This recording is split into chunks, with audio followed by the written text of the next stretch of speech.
Welcome back. We're getting juicy, maybe, maybe not. Feeling objectified on your twin flame journey. What's going on? Sexually objectified. Isn't that what that means, anyways? Hi, I'm Ann Hayes, aka Mama G, and I'm a sacred sexuality and feminine sovereignty mentor who empowers twin flames to alchemize sexual trauma into embodied power with my sacred sexuality reclamation method so that you can experience true intimacy, lasting fulfillment, and confidently step into your purpose, pleasure, and radiant feminine sovereignty. Now, before I continue, I'd like to share that I've got an event coming up next week, free 5-day masterclass beginning Monday, April 27th. It's Sacred Sexuality 101. 101. Okay, I'm not going to edit that.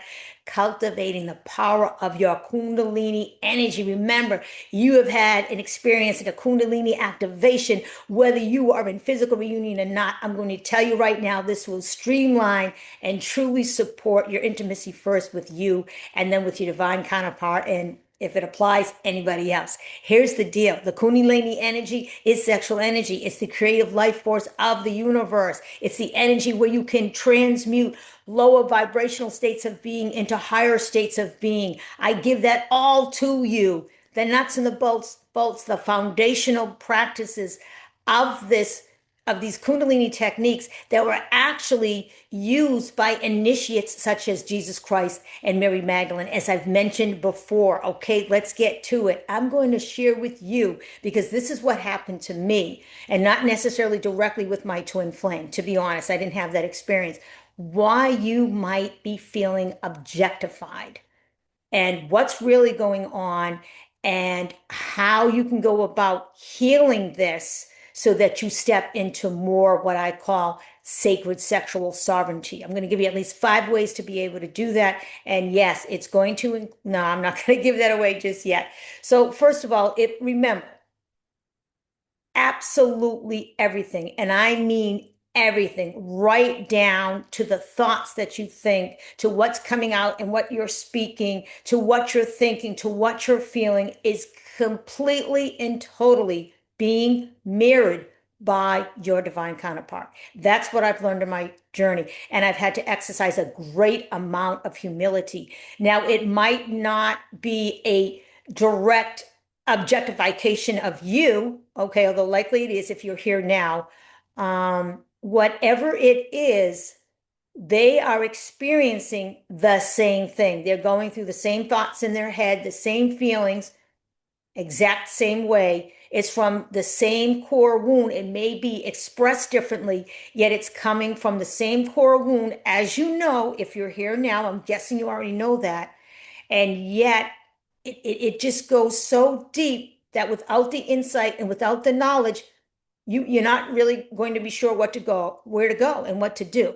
So here's the thing, because I'm here to help you to move beyond those feelings because they don't serve you. I'm here to share with you right now what pattern came about, what the root cause was, and what's really, really going on. And as I've said, how you can begin to heal that.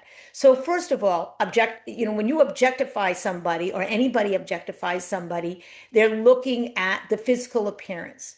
They're looking at looks, okay? They're not necessarily checking in with energy, or that's part of it too. They're not checking in with the true essence of who we all are, which is divinity, the truth of self, which is what we're here to uncover and rediscover and remember in this age of Aquarius through experience. And that's why you're having this twin flame experience, because we don't want to just do it up here.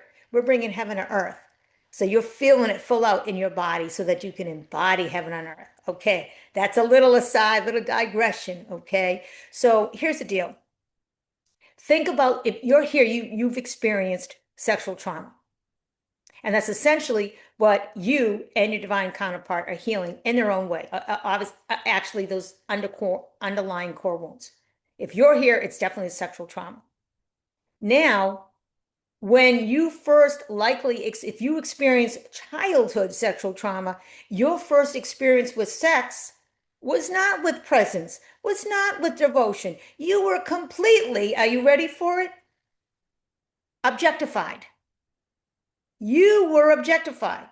And especially if this happened before the age of 7, Doesn't matter if it happened once or multiple times, you learned to associate sex, intimacy, and very intimate exchange of sexual energy with objectification. Because essentially you weren't even a tool. You were an object. You were something so that somebody could unload their pain, their trauma on you, their shame, because they weren't willing to deal with it on their own. Now I want to be careful and step back up here, because if you don't know, you don't know. That this caregiver, whoever else it might have been, did not have the conscious awareness of what they were doing. It actually is a form of addiction.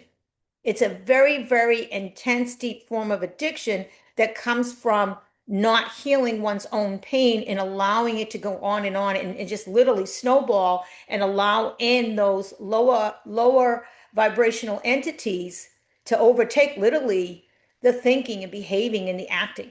Okay, so anyone, first of all, and I know this is just going to flow the way it is, anyone who violates your boundaries and engages in sexual acts with you without your consent. By the way, as a child, you cannot give consent. I mean, not saying you can't, but that's a whole different dynamic, okay, is not in their right mind. So let's start with that, okay, and have a little bit of compassion, because at this stage of the game, it's not happening anymore. And yet the pattern that was created as a result of that initial violation and then potentially ongoing violations only deepened a distorted pattern around sexuality. And I'm guessing that if you are feeling objectified, it didn't start with your divine counterpart. It didn't start with your TF. It started with the first time, like I said, that you were sexually violated. You were objectified. And so there was this distorted pattern, very deep, deep in the subconscious and in your cellular memory, that said, hold up, wait a minute. This is what sex is. This is what intimacy is. I'm going to be objectified.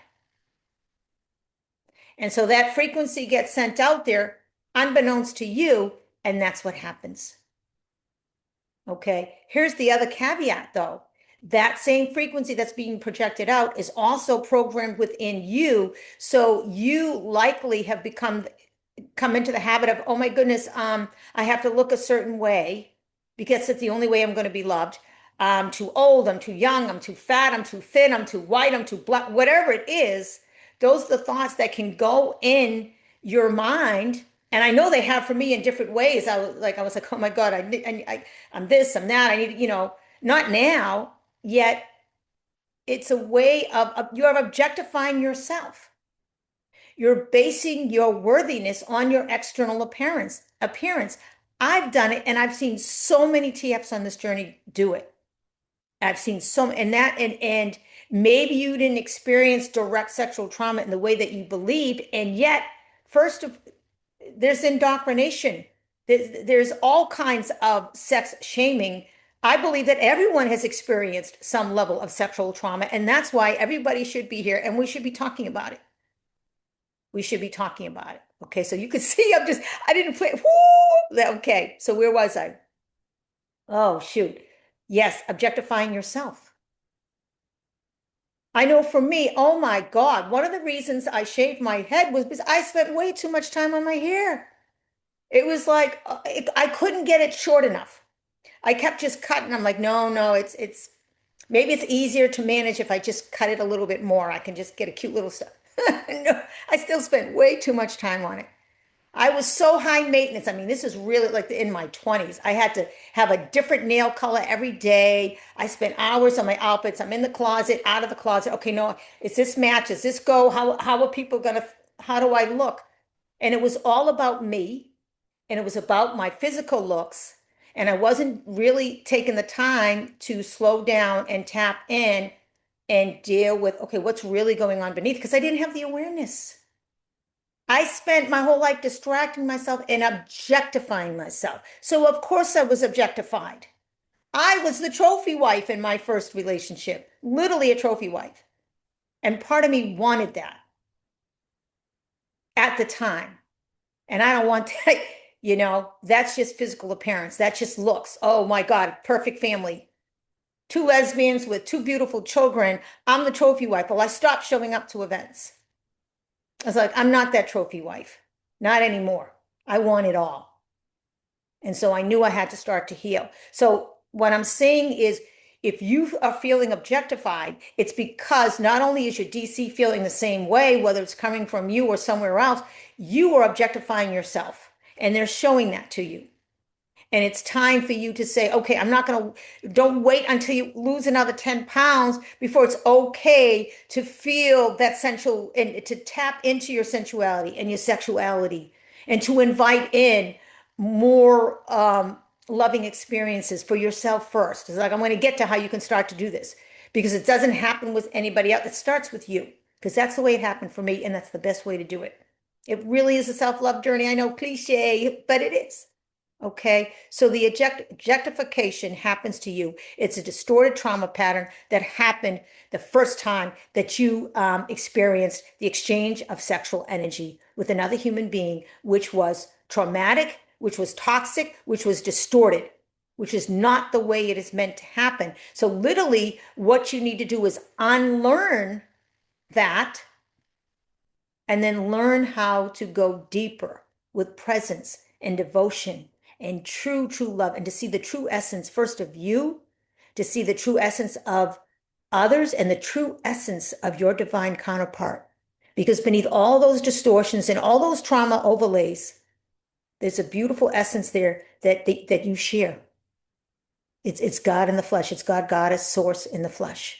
And you have an opportunity as you heal to be able to experience what true intimacy is on all levels. So be grateful that you're here and that this is showing up, because now you have the awareness. And once you have the awareness, you can do something about it. Okay. So with that, I just wanted to share a couple more things before I share how you can start to heal this, because I promised you that. First of all, I want you to think about if and when you self-pleasure. If you don't self-pleasure and potentially there's some repressed energy there, or because you feel like you're just too overweight, too underweight, too this, too that, not pretty enough, too old, I'm going to tell you right now, that's a form of objectification. In other words, you're looking at yourself as someone who is not worthy of that. And you are. I'm here to tell you that you are. Okay. So if you are pleasuring yourself, and I like to say self-pleasure, are you masturbating? Or are you really being present and tapping into your rhythm and tapping into all of your bodily sensations and truly enjoying the experience? Are you truly taking the time to pleasure yourself consciously and with devoted intention? You see, that's the difference. If you are, that's beautiful, because you're tapping into the energy of sex, the energy of divine essence in its presence. Masturbation is a form of objectification. It's basically saying, you're not worthy enough of me being present with you and going even deeper. I just want to go in and get a hit so I can feel better. I'm Mama G. I'm going to give you the tough love because I've been there and I can still be there. Somebody has to say it. It's not being said enough on this twin flame journey, if at all. So I got to say it, okay? We got to come out of the closet. We got to stop with the shame and stop with the secrecy and just lay it all down. Lay it all down, okay? So yes, that's why the first, after the bubble up phase, especially when the energy shifts, for those twin flames who do come in together and have sex, who have not yet healed those trauma overlays, that's why the subsequent sexual shutdown happens. That's why. Because as a twin flame, you are not allowed, it's not in your blueprint to come together in trauma bonding or in trauma anymore. You're not meant to come together and objectify. You're not meant to come together with deep, intense passion without presence. And that's why there's that sacred preparation, like it's been for me, so that you can heal that. And it's beautiful when you do, because, oh my goodness, what a journey when you start to become intimate and you enjoy the most absolute pleasure with yourself, because that is divine in nature. You are connecting to God. You are connecting to your breath. You're connecting to spirit. You start to feel more of the oneness. Oof, surrender, detachment. You become more with soul. You feel that union within. It's real. You'll get there. If you're not there yet, you are getting there. If you're here, you're good to go. You're getting there. Okay, so now let's get to it. How do you heal it? Okay, number one, here's the awareness. You've got the awareness. Number one is bring it back to you. Bring it back to you. You can ask yourself, okay, what is this showing me? Why am I being triggered? And if I'm feeling this way, what is this saying about me? What is the distorted pattern that I am now open and willing to heal so that I can move beyond that? So open-ended questions, self-inquiry are a great way because it sends out a signal to the collective field as far as what you need and what you're aligning with. And that's a beautiful thing. Okay. So with that, bring it back to you. Number two is focus on changing your patterning. And that, number one, the question is the first way to do it. Changing your patterning. In other words, changing the neural pathways that say, oh my goodness, the only way you're going to interact in an intimate sexual way is through objectification. So the way you change that patterning is by healing. And there are a number of different ways to do that. A number of different ways to do that. I have a number of tools. I share them in reels. I share them in videos right here on this channel that you can access. And then maybe others that you access. One of those, if you know me at all, or if you don't, I engage in a Kundalini practice every single morning, chanting, breathing, visualization, um, mudras, mantras, sacred geometry, all of it. I am consciously connecting with, creating, amplifying, and directing my sexual energy because that's what Kundalini is. That is one powerful way to disrupt these patterns and create new patterns. Okay, it's about the nervous system, creating new patterns.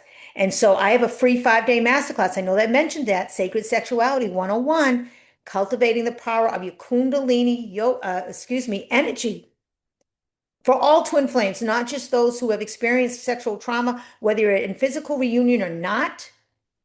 This is a tool of transformation and spiritual ascension that I believe you could choose to have in your daily experience, in your daily practice. So this free 5-day masterclass is happening next Monday, April 27th. On Monday, 5 days, first day, break it down, give you all the sacred foundational tools and techniques. This is powerful stuff, and I'm offering it to you. This is a huge way that you can start to disrupt this distorted pattern and create a new one. When the Aquarian age, it's time, baby, to embody a new pattern of let me see you deeply, devotedly. I made that up with your full true essence. Okay. Okay, I believe that was 2. Yeah, that was 3 right there. Okay. Here's number 4. And this is a big one. And I'm it's probably going to be, 4 is begin self-devotional practices. And it's not just about solo sex and self-pleasure, although that is a big part of it. Okay. So I also have a video on solo sex and why that's so powerful. Some people call that celibacy, whatever you call it. Complete celibacy is not even touching yourself, but I do the solo sex. Woo! And so I'm going to also share a link to that video because I think that would be extremely helpful for you with regard to this. Self-devotional practices. So self-pleasure, solo sex, setting a time aside for that. Remember, if you're a female, it typically takes 20 minutes before your full erectile network, or your whatever. Anyways, to become erect. Okay. And you may say, oh no, I'm good to go. Maybe, maybe not. Anyway, so the reason I mention that is be present, take your time, make it devotional, make it about true pleasure and tapping into all your bodily sensations and not just a quick go in and hit, because that's masturbation and that's about objectification. Remember, we're trying to disrupt that pattern. So other self-devotional practices can include just simply, and it's not just, I'm going to go to the salon and I'm going to get my nails done. I'm talking about you and your own self-care rituals. Do you set a time aside every single day where you devote time to you, just you, nobody else? Maybe you choose to sit outside, regardless of the temperature, and just sit and bathe in the sunshine, but bathe in the fresh air. Maybe it's 5, 10 minutes and you just sit there in total surrender, basking in the elements. And that's it. With no agenda. Okay. Maybe it's you giving yourself your own manicure. It's my crooked hair. I give myself my own. I don't like the way other people do them. I just like to sit there and just get my little emery board out, and it just feels very relaxing to me. And I take my time, and you notice I don't color them. Okay. I my nails don't like to be colored. It's like chalk on a chalkboard. And guess what? You don't need to have your nails covered to be a goddess. Okay, it's about the energy. I mentioned this again and again. You don't need the hair, you don't need the nails. You just need the energy of queen archetype. Okay, so that's one of the ways that self-devotional practices I have is giving myself a manicure at least once a week, giving myself a pedicure at least once a week.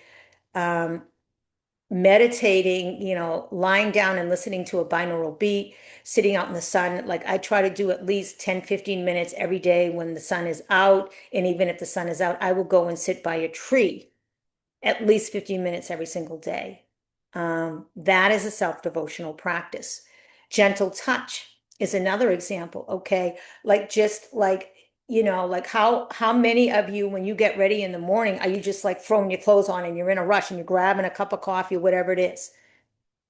That is not self-devotional. That is push energy, that's rushing, that's not going to bring you into flow. So take your time, be mindful, touch, take some time every day just to really just, like, hug, just like this, like real gentle. How do you want to be touched? And do that, because that's how you start to become intimate is becoming intimate with yourself. I'm going to tell you that the first time I did this, I was working with a female, not a female embodiment coach. It was like a feminine embodiment coach. It's all about feminine energy and flow. And when I did this, I cried.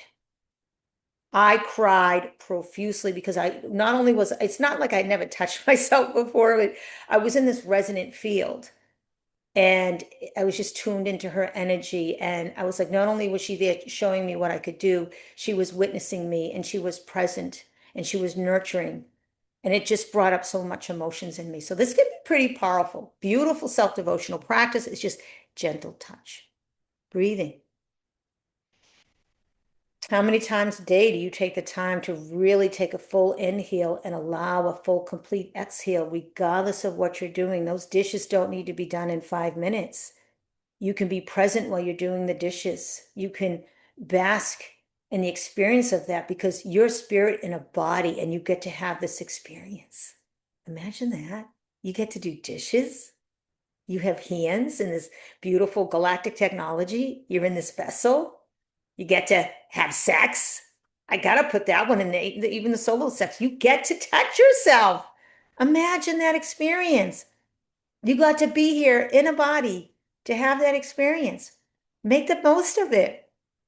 Um, let's see. Obviously, practicing pleasure, self pleasure versus masturbation is a self-devotional practice. And then I also want to share again that I have a free monthly healing circle called the Body Reconnect Healing Circle, where I really guide you to reconnect your body, tap into your bodily sensations, and tap into the emotions or feelings that you're experiencing as a way to heal and transform you. So, very powerful practices, all of these.